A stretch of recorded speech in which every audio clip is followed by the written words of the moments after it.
This is Jennifer of Cell Robotics, reporting to you on all things drones, and reminding you to always recycle your obsolete drones. It's August 7th, 2022. Pardon our dust. Lifeguard drones can save lives, but US beaches might not buy them. In Europe, lifeguard drones have helped save people from drowning, but they're costly and less prevalent in the US. When a 14-year-old boy was in danger of drowning off the Spanish shores of Valencia last month, help came from an unusual source: a drone. Within seconds of spotting trouble, lifeguards used walkie-talkies to notify trained drone pilots to fly over to the child. The drone battled crosswinds and hovered a few feet over the boy, dropping an auto-inflating life vest. Shortly after the child put the vest on, a lifeguard arrived on a personal watercraft to bring him back to shore. The rescue mission relied on technology from General Drones, a Spanish company that offers a preview into summers of the future, one where sun-kissed lifeguards can use drones to help respond to potential drownings quicker. The technology has gained much traction in Spain, where it's being used on nearly 24 beaches this summer. In other countries, including the US, lifeguards are also using drones as an extra set of eyes. Life-saving drones provide a crucial benefit, lifeguards and company officials say, especially when time is of the essence. Quote, "Every second matters," said Adrian Palaz Agudo, the executive director of General Drones and former lifeguard. He goes on to say, "Our first response is in about 5 seconds. It's very important to reduce the time." End quote. In the US, the concept of lifeguarding originated around the 1700s, mostly to save people from shipwrecks. About a century later, as shipwrecks began to dwindle and recreational swimming rose, the roots of modern-day lifeguarding emerged. Trained lifesavers patrolling pools and beaches, ready to respond. For years, the tools of a lifeguard have not changed. Rescuers spot a person struggling in the water, rush out, and throw them a donut-shaped ring buoy. But as technology advanced, so did lifeguards' gear. Swipe left. It's time to leave the social media disease. This book deserves the attention of all parents. Renowned by law enforcement and clinical mental health experts nationwide, Delete Me, DSM 7 Steps to Social Media Abstinence was formerly only circulated interdepartmentally. Now, the newly released audiobook is available to the public for the very first time. Drugfree.org, drugfr33.org. Start telling your friends, I'm offline. Lifeguards began using personal watercraft and inflatable rafts around the 1980s to quickly reach people in danger on the beach. In the 2000s, companies created software to visually detect struggling swimmers in pools, providing lifeguards an early warning system. It is still unclear whether these systems were ever commonly used. Lifeguards still face significant issues in saving people today, said Bernard J. Fisher, the Director of Health and Safety for the American Lifeguard Association. The pandemic halted lifeguard training, and the red-hot job market drove younger Americans to higher-paying summer gigs, sparking a national lifeguard shortage that's forced fewer people to monitor wider swaths of shore. In the United States, roughly 3,690 people drown unintentionally per year, according to the Centers for Disease Control and Prevention.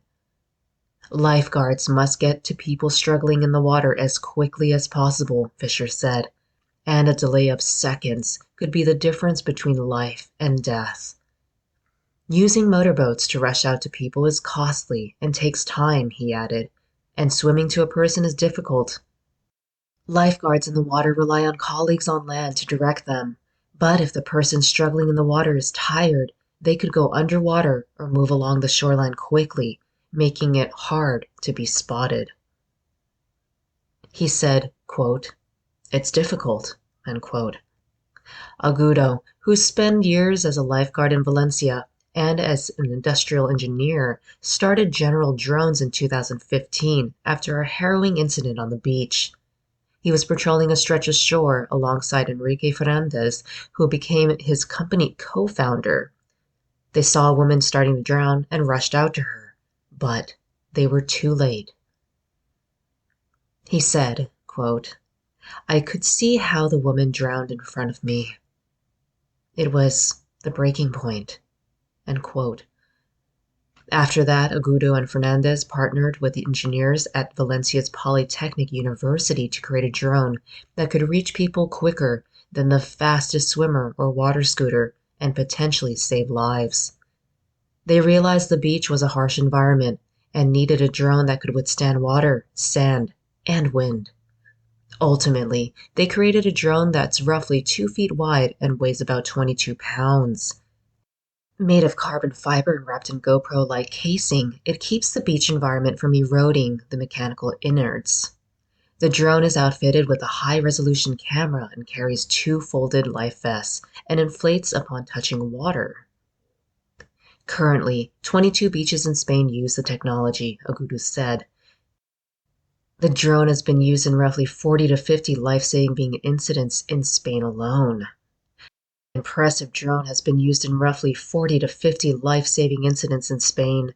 The drones can reach speeds of 50 miles per hour and monitor roughly 3.5 miles of shore.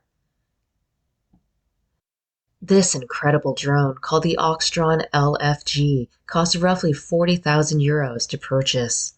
Countries that purchase the drone that also shell out €15,000 per month for specialized drone pilots who've been trained by General Drones to execute the challenging task of flying a drone out into the water, where winds are strong, and deploying life vests precisely over someone who's drowning. A number of lifeguard officials in the US said they are excited about drones. At the same time, they noted that the technology is not a replacement for actual lifeguards and will not get widespread adoption until the cost comes down. Chris Deminsky, the technology manager for Florida's Volusia County Beach Safety Division, said he has 4 small drones in his arsenal to patrol the lakes and beaches in his jurisdiction, which include famed Daytona Beach. Deminsky said he can use his drones for life-saving missions right now. They're too small to drop buoys or help tow people ashore. The life vests they drop whip out in the wind too much. Mostly, he said, they are used to help patrol beaches and lakefronts. They have been particularly helpful in finding kayakers lost in backwaters and helping guide them back ashore or feeding their precise location to public safety officials for rescue efforts. In the future, Deminsky would like to add more drones to his arsenal and deploy them in life-saving missions, but only if the price comes down. His budget only covers the smaller $3,000 to $8,000 models, which are more helpful for patrolling shores, but the life-saving ones can cost tens of thousands of dollars and are now out of reach. If we had that amount of money, he said, we would probably pay our lifeguards more. Tom Gill, chief of the Virginia Beach Life-Saving Service and vice president of the United States Life-Saving Association, agreed that drones would probably be helpful for lifeguards to patrol the shores and assist in life-saving missions.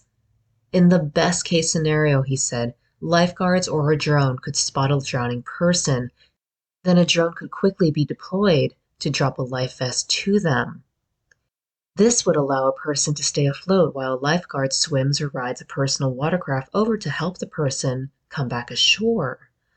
But, he said, no matter how advanced the technology gets, drones simply cannot replace lifeguards who can spot an unsafe situation as they're beginning. He stated, quote, "It may be nice to have that drone go out there, and maybe they do get there quicker than the lifeguard. But a lot of times the lifeguard has already prevented this from happening in the first place." End quote. This is Jennifer reporting to you from Cell Robotics with all things drones. Wishing you stealth, swift, happy summer days. And reminding you to always recycle your obsolete drones.